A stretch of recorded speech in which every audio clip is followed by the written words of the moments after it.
So you want Kenneth to go and expose you. That's why you're taking to court. Everything. No, don't. Because he threatened that it's not a good thing. Not just Kenneth. Yeah. Everybody should not say those things they know that is bad about me or I did that is wrong, because it's good for the system.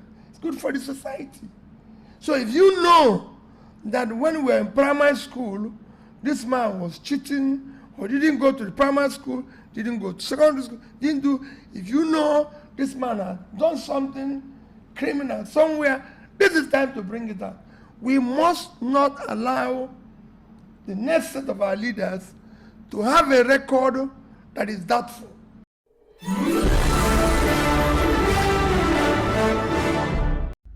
Rufia Useni have exposed P2B in this podcast interview he had with him, with critical Ogbenge questions that revealed who really P2B is, the very man we are all supporting.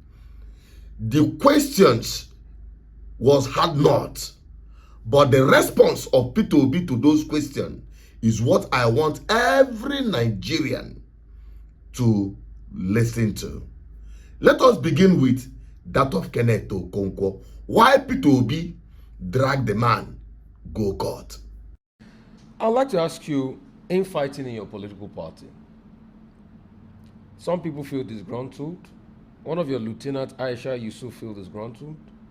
Serake Diskin has come out to say that nobody's doing anybody a favor. What's happening in your political party? In fact, there were allegations that came out recently that Kenneth Okonkwo made you take him to court for 5 billion as regards monies exchanging hands in your political party.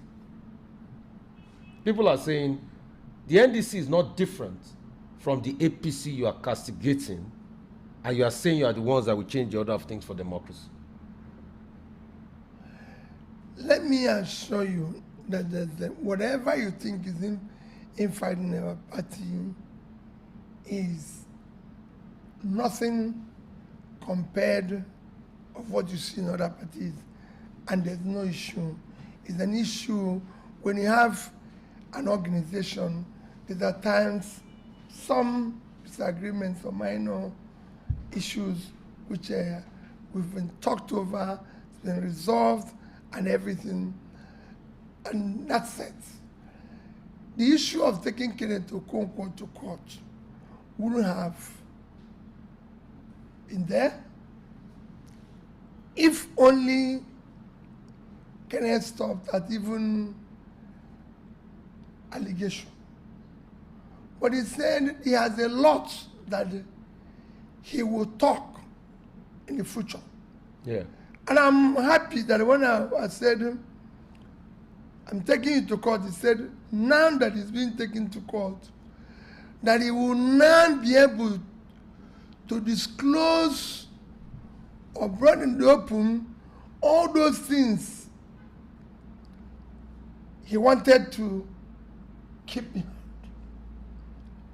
I think Rufia, as a leader, this is time to scrutinize, avail ourselves for scrutiny by the public, so people can hear all the bad things about us, because it is important that our future leaders must be who they say they are, in terms of character, in terms of integrity, in terms of competence, in terms of qualification, in terms of everything.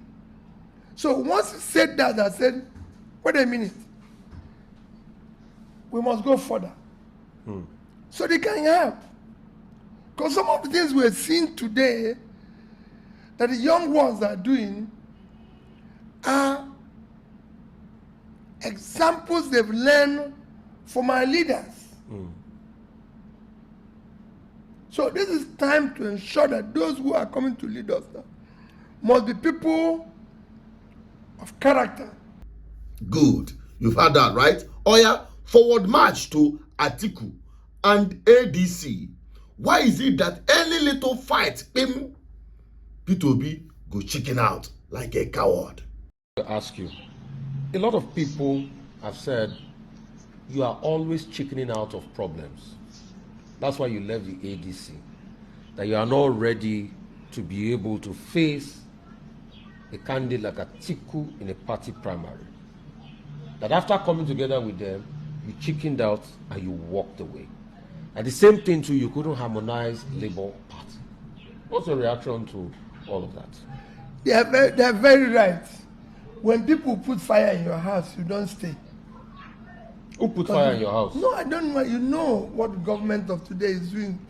They should actually thank me for being able to anticipate the problems of tomorrow and going away from it. They can't say I walk away from problem.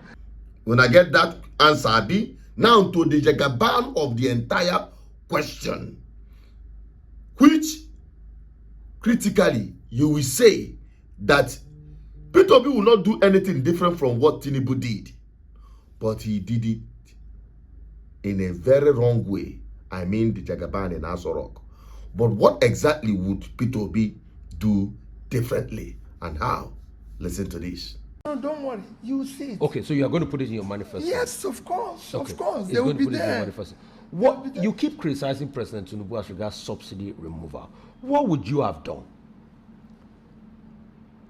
Remember, I didn't criticize matter. I said I would have removed subsidy. How would you have done it? Eh? How would you have done it? I keep saying one in an organized manner.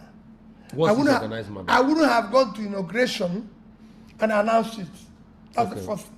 Okay. I would have sat down with the operators in that industry because we know that in that subsidy there's a huge criminality. I would have sat down with them, removed it so we know exactly the amount we are subsidizing and deal with it. That is the organized manner. I would have done the same thing in financial deregulation. But in doing these two, the most important thing is that you cannot do the two of them and not add fighting corruption head on. Because that's why Rufia, we've removed subsidy. We deregulated the Naira.